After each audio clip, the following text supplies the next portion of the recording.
Sa akin ka rin naman pala babagsak.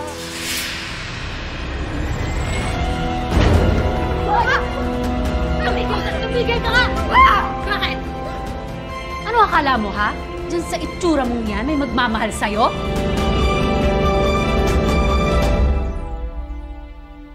Alam mo, Maribel, pabusahin mo lang yung trabaho mo, ah.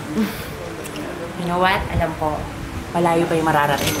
Ma'am, salamat po, ah. Malaking tulong po talaga to sa akin.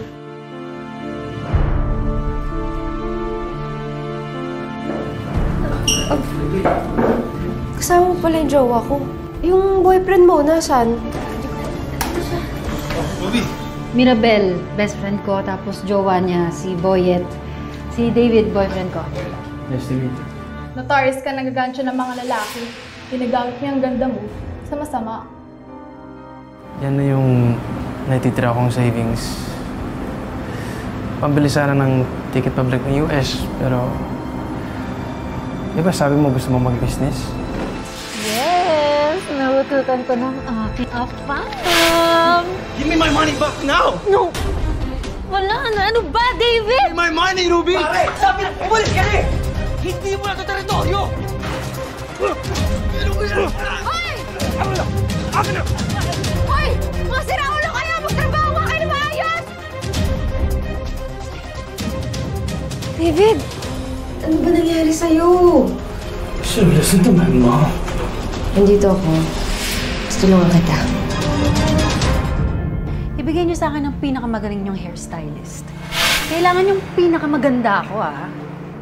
Mirabel? Bakit magkasama kayong dalawa? Ano ba kinakagalit mo? Ha? Eh di ba wala na kayo ni David? Simula nung niloko niyo kami ni Boyet? Gumaganti kayong dalawa?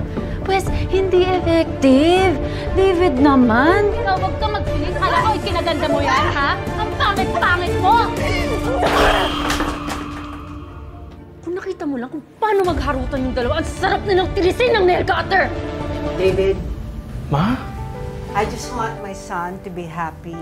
At ayon sa mga kinuwento niya sa akin, minahal mo ang anak ko noong panahon walang-wala siya. Hindi ka masaya? Masayang-masaya.